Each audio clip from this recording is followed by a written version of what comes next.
올 초에도 그랬고요. 올해 시장은 어떻게 전망하십니까? 라는 얘기에 과거에 미국 대통령 선거가 있었던 해를 생각을 해보면 대통령 선거가 있었던 해가 사실은 경제가 되게 좋습니다.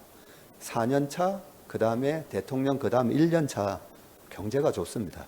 그 2년간의 경제가 좋고 대통령 2년 차에 보통 경제가 안 좋고요. 주식시장도 대통령 2년 차가 안 좋습니다. 그래서 2022년에 안 좋았고 2018년에 안 좋았습니다. 하지만 대통령 선거가 있었던 해 여당의 입장에서 누가 경기를 망가뜨리겠습니까? 그래서 페드가 그렇게 공격적으로 긴축을 했음에도 불구하고 미국의 정부는 계속 돈을 풀었잖아요. 보조금을 주고 IRA 법안이고 뭐고 하면서 한쪽에서는 고금리로 QT를 하고 있었지만 미국 정부는 정작 돈을 풀고 있었습니다.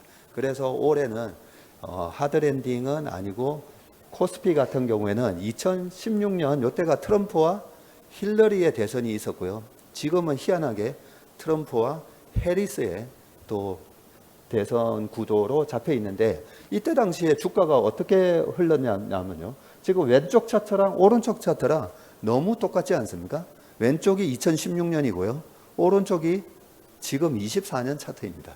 그래서 올해 시장을 코스피는 우상향을 하는데 되게 울퉁불퉁하게 올라가는 시장이 될 겁니다. 그래서 어센딩 범피 로드가 같은 그런 시장인데 대선을 앞두고는 이 지지선을 한번 확 깬다는 거죠.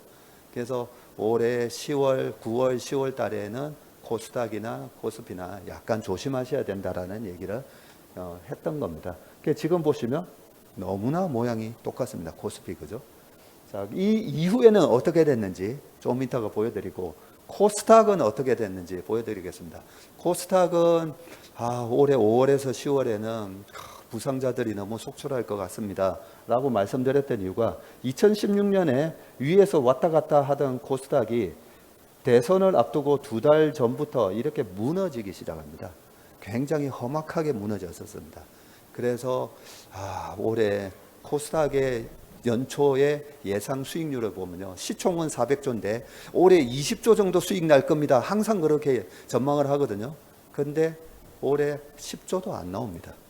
시총은 400조인데 코스닥 전체 시총은 수익이 10조도 안 나오기 때문에 올해 같은 실적 장세에서 코스닥은 나중에 대선의 불확실성, 금투세의 불확실성 이런 것 때문에 또 심리가 무너지면서 무너질 텐데 했는데 최근에 코스닥이 이렇게 됐습니다. 그렇지만 2017년에 그 다음 해에 어떻게 됐는지 보여드릴게요. 코스닥을 이렇게 짝수에 항상 안 좋기 때문에 이렇게 파란색으로 타원을 치는 게 미국의 대선이 있었던 해거든요. 2016년도에 마이너스 7.5% 빠졌었기 때문에 올해도 코스닥은 좀 위험합니다 했는데 올해 마이너스 22%까지 빠졌다가 지금 마이너스 13%인 수준이고요. 그래서 그 다음 해는 어떻게 됐는데 봤더니 그때 2016년에 코스피는 3.3이었습니다. 지금하고 되게 비슷하죠.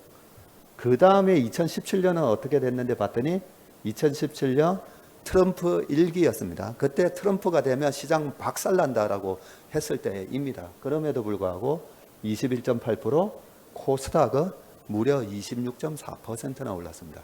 그래서 최근에 제가 올해 들어와서는 계속 코스닥은 웬만하면 좀 조심하세요, 하지 마세요 했었지만 지금부터 10월 달까지는 이제는 코스닥을 저점 매수를 하시는 것도 좋은 전략이라고 생각합니다. 내년까지요.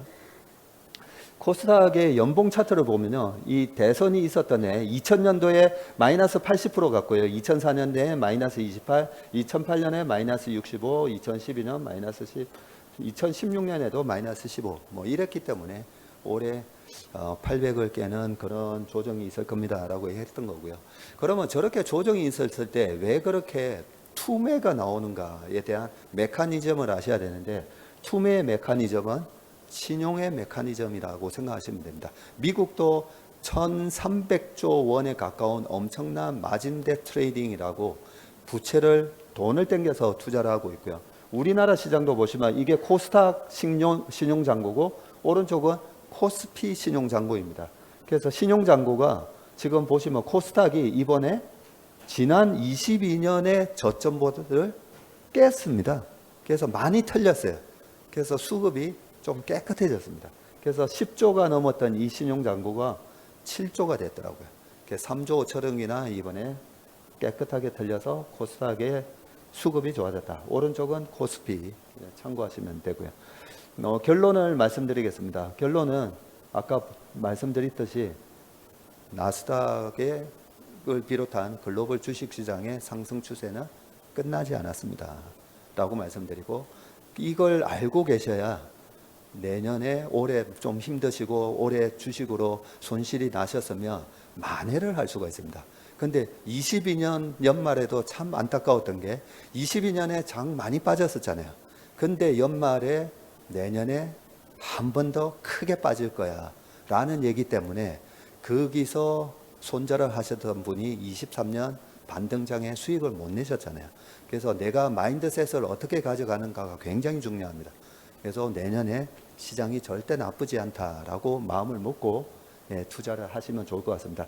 그 템플턴 경이 이렇게 얘기합니다. 강세장은 비관 속에서 탄생하고 회의 속에서 자란다고 합니다. 이 회의가 뭐냐면 말 그대로 아니야 지금 경기가 이게 말이 실물 경기가 안 좋고 이런데 박정무 너무 낙관적으로 보는 거 아니야? 이런 말이 난무를 할 때가 오히려 꾸역꾸역 회의 속에서 자란다는 얘기고, 많은 분들이 다 좋다 강세론자 4,000포인트 뭐 이런 얘기 나올 때가 조심해야 되는 때다라고 말씀을 드릴 수가